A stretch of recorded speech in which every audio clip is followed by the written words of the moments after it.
भाई देखो लीग खुल चुकी है। कल एटलेटिको मैड्रिड और रियल मैड्रिड के मैच में ड्रॉ की वजह से अब पॉइंट टेबल पे इतना करारा सीन रखा है। 50 पे है रियल मैड्रिड अभी भी, ठीक है, लीडर्स है। 49 पे है एटलेटिको मैड्रिड, बट बार्सिलोना के पास गेम इन हैंड है। वो आज खेलने वाले हैं सेविया के अगेंस्ट। और भाई बार्सा फैंस देखो करेंटली खुश यार है। हमारे लिए सबसे फेवरेबल रिजल्ट जो हो सकता था दैट वाज अ ड्रॉ। अब वो ड्रॉ आया है, कंट्रोवर्सी भरा मैच रहा है, ये थोड़ी सी क्वालिटी लैक करी थी कल के मैच में। मैं तो यहां तक जाऊंगा, मैं कहूंगा कि मैड्रिड तो सा अनलकी भी रही है। ठीक है भाई, पोस्ट आप हिट कर रहे हो, जनो ब्लॉक कुछ भाई क्रिटिकल है। अब ब्लॉक बड़े बिग गेम प्लेयर है भाई।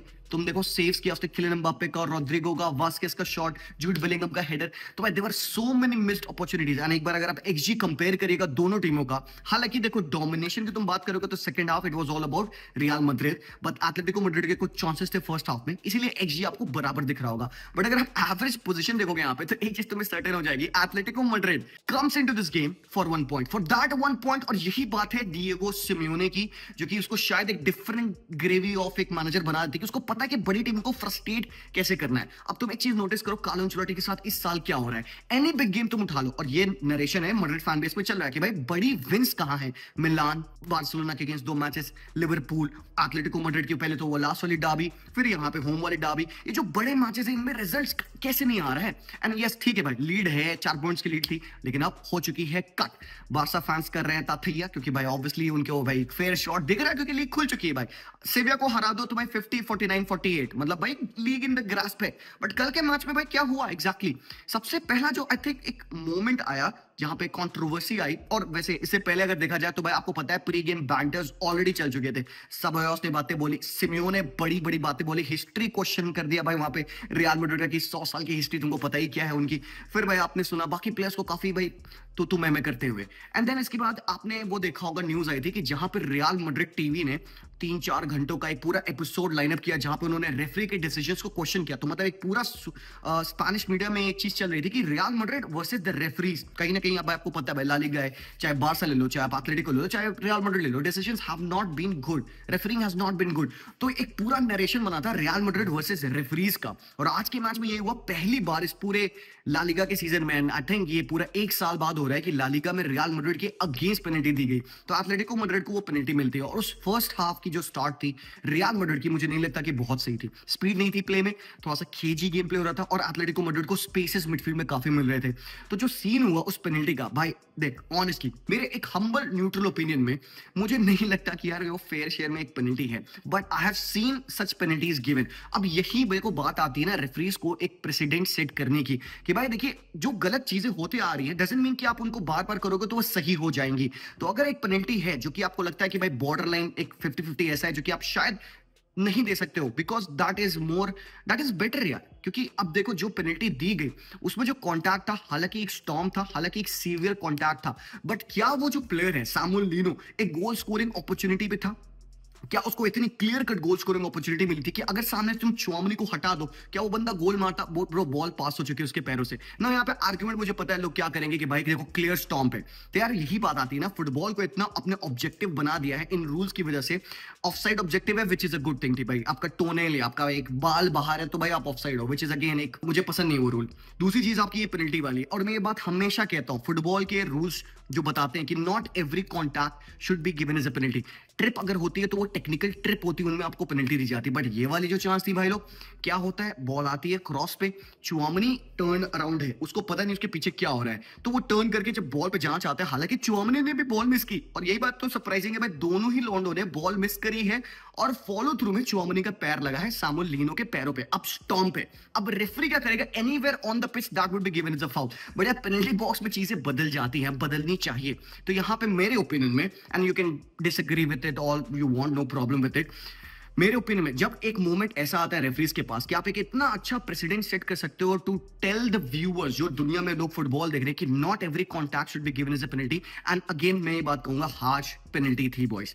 मत एग्री करो तुम लोग, तुम कहो भाई ठीक है तुम मैड्रिड के साथ हो, आई डोंट केयर, बट भाई जो हार्श था, जो गलत था, मुझे लगा गलत। And I have seen better penalties, I have seen lesser contact के बाद पेनल्टी दी गई है, मैंने उनके साइड लिया। बिकॉज वो क्यों? क्योंकि वो टेक्निकली सही थे। अब ये वाला टेक्निकली मुझे सही नहीं लगा, क्योंकि सबसे सिंपल सी बात, आपने सैमुअल लीनो की कोई ऐसी गोल स्कोरिंग अपॉर्चुनिटी को थ्वॉट नहीं किया। बट भाई ठीक है भाई, अब रेफरी के ऊपर बात नहीं भाई, अब वो 50-50 देखा हो, हार्श देखा हो, उन्होंने कल भाई penalty the. On any other day में भी वो पेनल्टी नहीं देता, बट भाई उसको अपना फेस बचाना था, क्योंकि ऑलरेडी काफी ज्यादा क्रिटिसिज्म चल रहा था मीडिया में रिगार्डिंग द रेफरीज। और एटलेटिको मैड्रिड ने अपने ट्विटर पे काफी सारे पोस्ट किए थे रिगार्डिंग कि भाई क्या सीन है मैड्रिड का और रेफरीज का। तो भाई पेनल्टी दी गई, बरी की अल्वारेज ने, हालांकि भाई बहुत कूलली कामली कंपोज पेनल्टी बंदे ने मारी है, डिंग कर दिया सीधे। मतलब मैड्रिड फैंस सामने बैठे, सी ऑफ वाइट है पूरा, उसके सामने इतना कंपोजर होना, और भाई इसको चिढ़ा रहे हैं लोग, उसको शाउट कर रहे हैं उसके against, but Alvarez was like भाई मैं देख नहीं रहा तुम्हारे अगेंस्ट, वो सीधे रेफरी को देख रहा था। और जब भाई पेनल्टी मिली, गया बंदा और डिंग कर दिया सीधे। तो मतलब क्लिनिकल पेनल्टी थी, हालांकि आर्ग्यूएबल थी मेरे लिए, बट इससे फेवर डेफिनेटली बार्सा को मिलता है। I am keeping that part aside because भाई कम ऑन। अब आता है पार्ट सेकंड हाफ का, जहां पे कार्लो एंचेलोटी हाफ टाइम पे कुछ चेंजेस करते हैं, और यही बात पूछी गई उससे पोस्ट मैच कॉन्फ्रेंस में कि भाई एक बार बताओ आपने किया क्या सेकंड हाफ में। और कार्लो से भी पूछा गया कि भाई पेनल्टी वाला इशू क्या है, तो उसने पहले तो डिनाई किया कि भाई मैं तो बात नहीं करूंगा पेनल्टी के बारे में, और ऐसी चीजें होती हैं। हालांकि उसने बाद में जाके कहा भाई देखो वीआर अगर है तो they should make use of themself. और अच्छा भाई वीआर क्यों है भाई, आपके पास भाई एक अच्छा मोमेंट है, अच्छा एक सिस्टम है जिससे कि आप उस इवेंट को और अच्छे तरीके से और डिटेल में देख सकते हो। सो उसी की वजह से तो भाई आप चाहोगे ना डिसीजंस थोड़े से और बेटर बने। एनीवेज, कार्लो एंचेलोटी कहते हैं उन्होंने चेंजेस लाए सेकंड हाफ में। पहले तो भाई इंटेंसिटी, और दूसरी चीज जो कि बहुत अच्छी थी वो थी आपकी विड्थ, जो रोड्रिगो दे रहे थे राइट पे और विनीशियस दे रहे थे लेफ्ट पे। और तुम पूरे मैच में देखोगे विनीशियस कांड कर रहा था भाई। कल मेरे ओपिनियन में विनीशियस खेला बहुत प्यारा, बिकॉज अकेले दम पे बंदे ने अपने ऊपर लिया कि मेरे को कुछ इस मैच में करना है। रोड्रिगो यूजुअली क्या करता है ना, अगर आप ये स्क्रीनशॉट देखेंगे तो आप देखिएगा मैड्रिड की टीम क्लस्टर में खेलती है just in front of the defence of the opposition, वो जोन 14 वाले एरिया में। बट कल जब सेकंड हाफ हुआ, जहां पे पिच को एक्चुअली में विड्थ मिली, not through Vazquez but actually वो रोड्रिगो ने पिच खींची राइट हैंड साइड पे, तो उन्होंने पिन कर दिया अपने अपोजिशन के फुल बैक को। तो राइट हैंड साइड पे भी ये हुआ, लेफ्ट हैंड साइड पे भी ये हुआ। और भाई लोरेंटे के अगेंस्ट विनीशियस जूनियर, भाई come on man, there is only one winner. Kylian Mbappe कल के मैच में भी देयर वर मोमेंट जहां पे वो बंदा ड्रॉप इन कर रहा है, लिंक इन कर रहा है, बट ये कार्लो एंचेलोटी का जो स्विच था, इससे क्या फायदा होता है, जब पहले एटलेटिको मैड्रिड की टीम एकदम कॉम्पैक्ट हो जाती, गोल के सामने डिफेंड कर रही होती, अब उन्होंने उसको खींच दिया। तो अब खींचने से क्या फायदा हो, बिटवीन द डिफेंडर स्पेसेस बने जहां पे आपके जूड बेलिंगम की रन थी, और वही मोमेंट आया जहां पे बेलिंगम का हेडर जो गोल पोस्ट पे लगा, दूसरा हेडर जो भाई कीपर ने सेव किया। तो ये सारे मोमेंट्स बने, रोड्रिगो की रन राइट हैंड साइड थी। भाई यही तो बात है, स्पेशलिटी इतनी क्रेजी है ना रोड्रिगो की, चाहे आप उसको सेंट्रल खिलाओ चाहे आप उसको आउट वाइड खिलाओ, ये बंदा बैलेंस आपको देता है। He is the player right now जो कि मेरे ओपिनियन में अनड्रॉपेबल है भाई, अनड्रॉपेबल है रोड्रिगो। आप बैलेंस आपको अचीव करना है, आपको जो अचीव करना है, रोड्रिगो को मत हटाओ मेरे भाई। And I think half of the Real Madrid fans will agree with me on this. But दूसरी चीज, कार्लो एंचेलोटी का एक और जो मास्टर स्ट्रोक तो मैं नहीं कहूंगा, there have been better master strokes. उन्होंने क्या करने की कोशिश की कि भाई जो फ्रंट थ्री थे उनमें से एक एक प्लेयर को उन्होंने मिडफील्ड में ड्रॉप इन कराना स्टार्ट किया। अब किलियन एम्बाप्पे ये चीज अक्सर करता है, जो सेंट्रली खेलता है तो वो ड्रॉप इन करता है, लिंक अप करता है, and then he shuttles back behind the defence.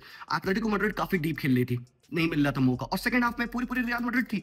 तो भाई यहीं पे आता है बस इंडिविजुअलिज्म कि भाई क्या कार्लो एंचेलोटी की टीम टू मच डिपेंडेंट है on the individual brilliance of Vinicius, Kylian Mbappe, Jude Bellingham, Rodrigo. भाई बात सही है भाई, जब आपके पास ऐसे गैलेक्टिको प्लेयर्स है ना मेरे भाई, तो आप डिपेंड करोगे उनके ऊपर, क्यों नहीं करोगे।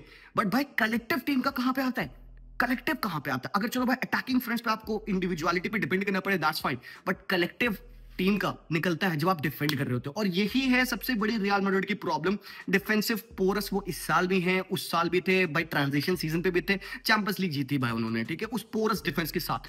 प्रॉब्लम आती है उनकी जब वो एक कोहेशन में डिफेंड नहीं कर पाते अपने मिडफील्ड को। And the worst possible thing that you can do in a football game इसके आप अपने मिडफील्ड में बॉल के साथ अच्छे नहीं हो, आउट ऑफ पोजीशन स्ट्रक्चर में। तो Madrid with this whole galactico model at the expense of structure खेलती है उनके पास डिफरेंस मेकर्स, सामने आपके पास प्लेयर्स है जो कि भाई वो गोल्स को पॉप इन कर सकते हैं। फेडी वालवर्दे का बैंगर, रोड्रिगो का कर्लर, विनीशियस जूनियर के रन्स इन, किलियन एम्बाप्पे के वो फिनिशेस, वो सब आपको अवेलेबल हैं। जूड बेलिंगम की लेट रन्स इन भी अवेलेबल हैं आपको। बट जब बात आती है डिफेंसिवली आपको सॉलिड रहने की, मिडफील्ड में लैक ऑफ बॉल विनर्स है, ये बात सही है, क्योंकि फर्स्ट हाफ में एटलेटिको मैड्रिड को एक फ्री में मिल रहा था अटैक करने का, तो भाई हमने देखा रियल मैड्रिड को थोड़ा सा स्ट्रगल करते हुए। बट जब आपके पास भाई जब ऐसे क्वालिटी प्लेयर्स है तो आपका गेम मोस्टली डिपेंड करेगा अटैक पे, और यही चीज रियल मैड्रिड कल ट्राई कर रही थी कि भाई वो प्रोड्यूस कर पाए। बट सामने आपके पास भाई the goat defender Clement Lenglet हैं, आपके पास जान ओब्लाक जैसे प्लेयर्स हैं जो कि अपने टॉप ऑफ द गेम पे हैं। तो कहीं ना कहीं मैं तो कहूंगा कि it is a point earned by Atletico Madrid, rather than the other way around, because मुझे लगता है कि real Madrid clearly should have one the game. Penalty decision हो ना हो भाई, ऐसे हो जाती हैं भाई चीजें कंट्रोवर्शियल, तो उसको भाई रख भी दो। इसके अलावा भी रियल मैड्रिड ने कंसिडरेबली गुड चांसेस बनाए जहां पे उनको बरी करना चाहिए था। अब it could come down to भाई इंडिविजुअल मोमेंटरी डिसीजन मेकिंग, कि भाई शायद मे बी विनीशियस और बेहतर कर सकता था, शायद रॉड्रिगो बेटर शॉट ले सकता था, शायद किलियन एम्बापे डिंक कर सकता था ओब्लाक के ऊपर वो साइड से 1v1 पे, शायद जूड बेलिंगम और दूसरा हेडर और डायरेक्शन में मार सकता था। तो ये सारी चीजें आप अगेन क्वेश्चन कर सकते हो, but then it could be just one of those days. तो भाई यहाँ पे मैं कह रहा हूँ भाई ला लीगा अगेन, जैसा मैंने भाई बहुत टाइम से कहा है, ये ला लीगा लंबी जाएगी भाई, ये पेन अल्टीमेट गेम या पेन अल्टीमेट गेम -1 तक जाएगी पक्का से, बिकॉज भाई आप ये तीनों टीमों देख रहे हो सब ड्रॉप कर रहे हैं पॉइंट। भाई एथलेटिको ने भी कर दिया था, बार्सा ने तो करा ही था पहले भाई, पूरा ये नवंबर हगा, हमने दिसंबर हगा, और अभी रियल मैड्रिड के ये 2 बैक टू बैक गेम्स आए हैं। इस पर नॉल वाला गेम थोड़ा सा हर्ट करेगा, स्पेशली गिवन कि इस मैच में क्या हो रहा है। अब बार्सिलोना के ऊपर है कि how strongly they can proceed, क्योंकि डिफिकल्ट फिक्चर्स निकले हैं बार्सा के। अभी जो फिक्चर्स आ रहे हैं, I think in my opinion भाई more than 70% of them are winnable. हाँ, हालांकि ये सोसिडान एंड ऑल वाला गेम आएगा, थोड़ा सा डिफिकल्ट होगा, बट स्टिल मैं होप कर रहा हूँ कि भाई ये जो गैप है उसको हम कट करेंगे एंड फाइट करेंगे। तो भाई यहाँ पे at the moment Barca fans खुश हैं, बट रियल मैड्रिड फैंस थोड़ा सा गुस्से में, बिकॉज ये पेनल्टी वाला डिसीजन था। एंड इसके अलावा एथलेटिको मैड्रिड फैंस, क्योंकि उन्होंने अपने पॉइंट्स ड्रॉप करे हैं। देखो भाई क्या होता है यहाँ पे, बट आपके हिसाब से आपका गेम मतलब कैसा था? What did you make of the game? क्या आपको लगता है पेनल्टी थी, नहीं थी, हार्श थी, व्हाटएवर? हमें यहाँ पे लड़ने की जरूरत नहीं है, यहाँ पे हम एक्चुअली ओपिनियन शेयर कर रहे हैं यहाँ पे। And by the way, I was not able to stream the game because जैसे मैंने कहा मैं ट्रिप पे गया था, I had to go out थोड़ा सा मजे मस्ती करने के लिए। तो मैं घूम रहा था, मैं जयपुर में था, काफी फन हुआ, काफी मजा आया वहां पे, मुझे लोग भी मिले, काफी लोग आप लोग वहां पे मुझे मिले। एंड अभी आई एम कमिंग बैक, मैं दिल्ली में आ चुका हूँ, कल मैं आ जाऊंगा आपके मतलब मेरे हमारे होम स्टूडियो पे, एंड वहां से हम स्ट्रीमिंग अपनी कंटिन्यू करेंगे। तो guys do let me know whatever you think of this game, and yeah, that's that for me now। मिलते हैं आप लोगों से वेरी सुन, तब तक के लिए take care and peace out.